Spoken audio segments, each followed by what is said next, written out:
जय श्री कृष्णा। आपके अपने YouTube चैनल कृष्ण ज्ञान ऊर्जा पर आपका स्वागत है।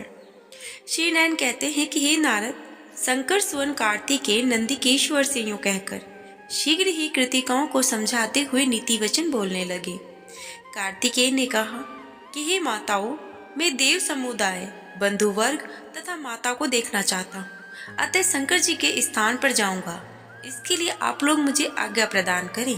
सारा जगत शुभ समुदायक, जन्म कर्म संयोग वियोग सभी देव के अधीन होते हैं।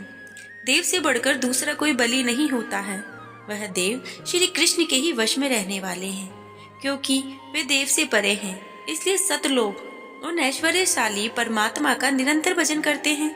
अविनाशी श्री कृष्ण अपनी लीला से देव को बढ़ाने वाले और घटाने में समर्थ है। उनका भक्त देव के वशीभूत नहीं होता माता, ऐसा निर्णीत है। इसीलिए आप लोग इस दुखदायक मोह का परित्याग कीजिए और सुखदाता, मोक्षप्रद, सार सर्वस्व, जन्म मृत्यु के भय के विनाश करता, परमानंद के जनक और मोह छल के उच्छेदक हैं तथा ब्रह्मा विष्णु शिव आदि देवगण जिनका निरंतर भजन करते हैं, उन गोविंद की भक्ति कीजिए माता। इस भवसागर से मैं आप लोगों का कौन हूँ और आप मेरी कौन है। संसार प्रवाह का वह सारा कर्म फेन की भांति पुत्रीभूत हो गया है। पुत्रीभूत यानी कोई किसी का नहीं होता। संयोग वियोग यह सब ईश्वर की इच्छा के ही अधीन होता है माता। यहाँ तक कि सारा ब्रह्मांड ईश्वर के अधीन है, वह भी स्वतंत्र नहीं है, ऐसा विद्वान कहते हैं। सारी त्रिलोकी जल के बुलबुलों के समान क्षण भंगुर है। फिर भी माया से मोहित चित्त वाले लोग इस अनित्य जगत में माया का विस्तार करते हैं, परंतु जो श्री कृष्ण परायण संत हैं, वे जगत में रहते हुए भी वायु की भांति लिप्त नहीं होते हैं। इसलिए हे मेरी माताओं, आप लोग मोह का परित्याग करके मुझे जाने की आज्ञा प्रदान कीजिए। यूं कहकर ऐश्वर्यशाली कार्तिकेय उन कृतिकाओं को नमस्कार करते हैं और फिर मन ही मन श्री हरि का स्मरण करते हुए शंकर जी के पार्षदों के साथ यात्रा के लिए वो प्रस्थान करते हैं। इसी बीच उन्होंने वहां एक उत्तम रथ को देखा। वह बहुमूल्य रत्नों का बना हुआ था, जिसे विश्वकर्मा ने भली भांति निर्माण किया था। उसमें स्थान स्थान पर माणिक्य और हीरे जड़े हुए थे। उसकी शोभा अपूर्व लग रही थी। परिजात पुष्पों की माला से वह सुशोभित था। मणियों के दर्पण और श्वेत चमरों से वह अत्यंत सुवासित हो रहा था और चित्रकारी युक्त रमणीय क्रीड़ा भवनों से वह भली भांति सुसज्जित था। वह मनोहर तो था ही, उसका विस्तार भी बहुत बड़ा था। उसमें 100 पहिए लगे हुए थे और वह मन के वेग के समान था। उस रथ को पार्वती ने भेजा था। उस रथ पर कार्तिकेय को चढ़ते देखकर कृतिकाओं का हृदय दुख से फटा जा रहा था। उनके केश खुल गए थे और वे शोक से व्याकुल थे। सहसा चेतन प्राप्त होने पर अपने सामने स्कंद को देखकर वे अत्यंत शोक के कारण ठगी सी रह गई। फिर वही भयवश उन्मुक्त की भांति कहने लगी। कृतिकाओं ने कहा, हाय, हम लोग अब क्या करें, कहाँ चली जाएं बेटा, हमारे आश्रय तो तुम ही हो। इस समय तुम हम लोगों को छोड़कर कहाँ जा रहे हो? ये तुम्हारे लिए धर्म सम्मत बात नहीं है। हम लोगों ने बड़े हर्ष से, स्नेह से तुम्हें पाला पोसा है, अतः धर्मानुसार तुम हमारे पुत्र हो। पर उपयुक्त पुत्र मात्र वर्गों का परित्याग कर दे, यह भी कोई धर्म नहीं है। यूं कहकर सभी कृतिकाओं ने कार्तिकेय को अपनी छाती से चिपका लिया और पुत्र वियोग जन्य दारुण दुख के कारण वे पुनः मूर्छित हो गई। तो हे मुने, तत्पश्चात कुमार कार्तिकेय ने आध्यात्मिक वचनों के द्वारा उन्हें समझाया और फिर उनके द्वारा तथा पार्षदों के साथ वे रथ पर सवार होकर वहां से निकल पड़े। यात्रा काल में उन्होंने अपने सामने सांड, गजराज, घोड़ा, जलती हुई आग, भरा हुआ स्वर्ण कलश, अनेक प्रकार के पके हुए फल, पति पुत्र से युक्त स्त्री, प्रदीप्त उत्तम मणि, मोती, पुष्पमाला, मछली, चंदन, इन मांगलिक वस्तुओं को वाम भाग में श्रृंगार, नकुल, कुंभ, शुभदायक शव को और दक्षिण भाग में राजहंस, मयूर, शुक, कोकिल, कबूतर इत्यादि मांगलिक चक्रवाक को, कृष्णसार को, मृग, सुरभि और चमरी, गौ, श्वेत चंवर, सवत्सा धेनु और शुभ पताका को देखा। इस समय नाना प्रकार के बाजों की मंगल ध्वनि उन्हें सुनाई पड़ रही थी।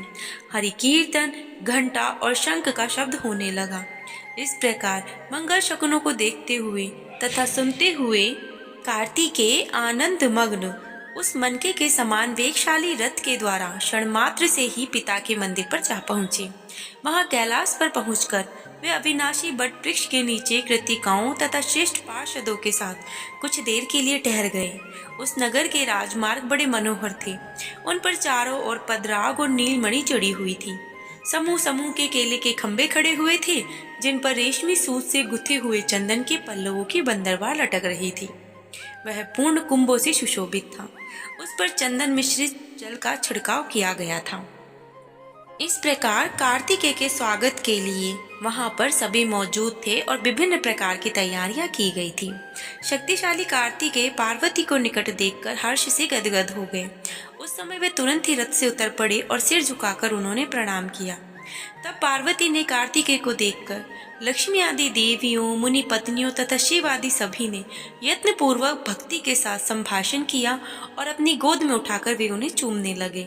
फिर शंकर, देवगण, पर्वत, शैल पर्वतियों, पार्वती इत्यादि देवियों तथा सभी मुनियों ने कार्तिकेय को आशीर्वाद दिया। कुमार गणों के साथ शिव भवन में आए। वहां सभा के मध्य में उन्होंने क्षीर सागर में शयन करने वाले भगवान विष्णु को देखा। वे रत्न भरणों से विभूषित थे, रत्न सिंहासन पर आरूढ़ थे। धर्म, ब्रह्मा, इंद्र, चंद्रमा, सूर्य, अग्नि, वायु आदि सभी देवताओं ने घेरे हुए थे। उनका मुख प्रसन्न था और उस पर थोड़ी थोड़ी मुस्कान की छटा छा रही थी। वे भक्तों पर अनुग्रह करने के लिए कातर हो रहे थे। माधव, उन पर श्वेत चंवर ढुलाया जा रहा था। देवेंद्र, मुनीन्द्र उनका स्तवन कर रहे थे। उन जगन्नाथ को देखकर कार्तिकेय का सर्वांग रोमांचित हो गया। उन्होंने भक्ति भाव पूर्वक सिर झुकाकर उन्हें प्रणाम किया और इसके बाद सभी ने उनका कुशल क्षेम पूछा। श्री नारायण कहते हैं कि हे नारद, उसके पश्चात जगदीश्वर विष्णु ने प्रसन्न मन से शुभ मुहूर्त निश्चय करके कार्तिकेय को एक रमणीय रत्न सिंहासन पर बैठाया और कौतुकवश नाना प्रकार के झांझ मंजीरा और यंत्रमय बाजे बजवाए। फिर अमूल्य रत्नों के बने हुए सैकड़ों घड़ों से, जो कि वेद मंत्रों के द्वारा अभिषिक्त तथा संपूर्ण तीर्थों के जलों से परिपूर्ण थे, कार्तिकेय को हर्षपूर्वक स्नान करवाया।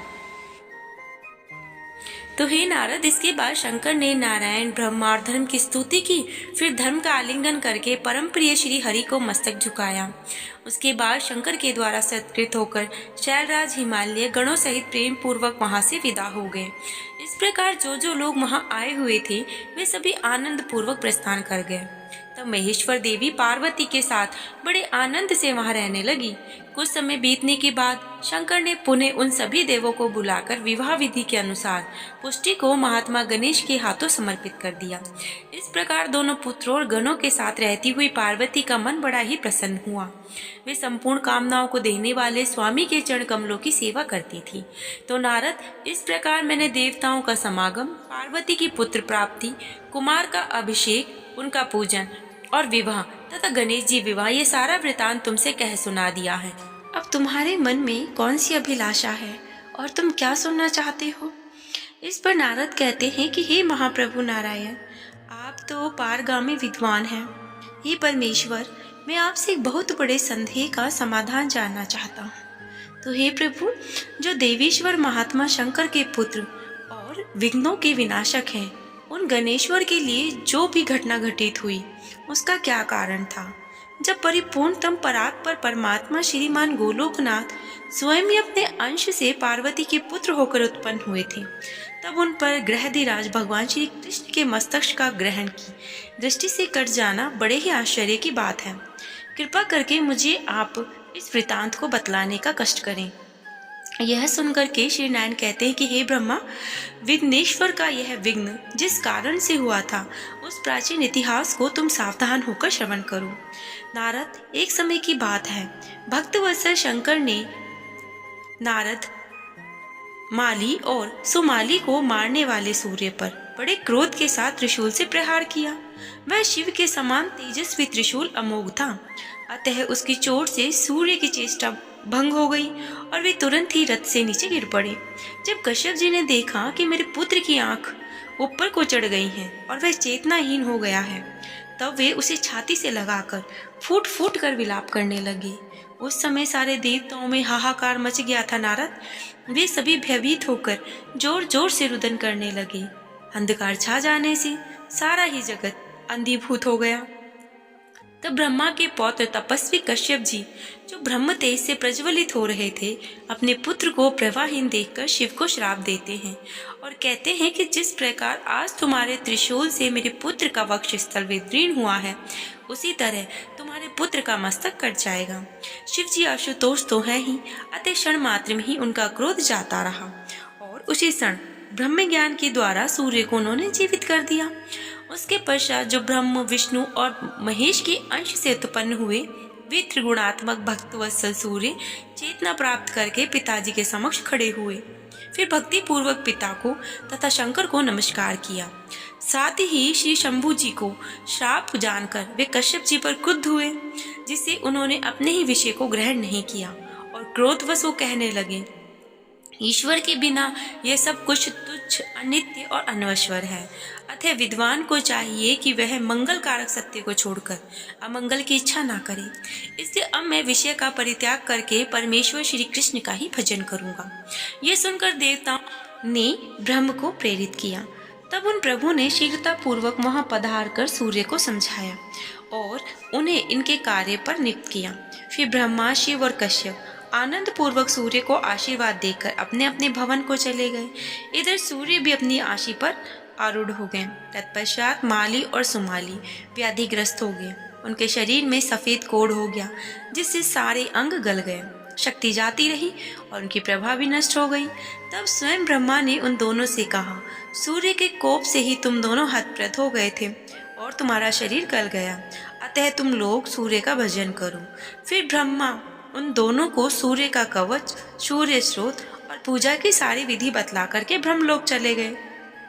तो हे मुनि, उसके पश्चात वे दोनों पुष्कर में जाकर सूर्य का भजन करने लगे। वहां वे तीनों 3 काल स्नान करके भक्ति पूर्वक उत्तम सूर्य मंत्र के जप में तल्लीन हो गए। फिर समय अनुसार सूर्य से वरदान पाकर वे पुनः अपने असली रूप में आ गए। इस प्रकार मैंने तुम्हें यह सारा वृतांत कह सुना दिया है। अब तुम और क्या सुनना चाहते हो? इसके पश्चात नारद जी विष्णु भगवान से और क्या सुनने की इच्छा रखते हैं और अपनी क्या बात को वे कहना चाहते हैं, ये हम कल के अध्याय में सुनेंगे। आप सभी को अध्याय पसंद आए तो उसके लिए लाइक, शेयर और सब्सक्राइब जरूर करें। जय श्री कृष्णा। राधे राधे।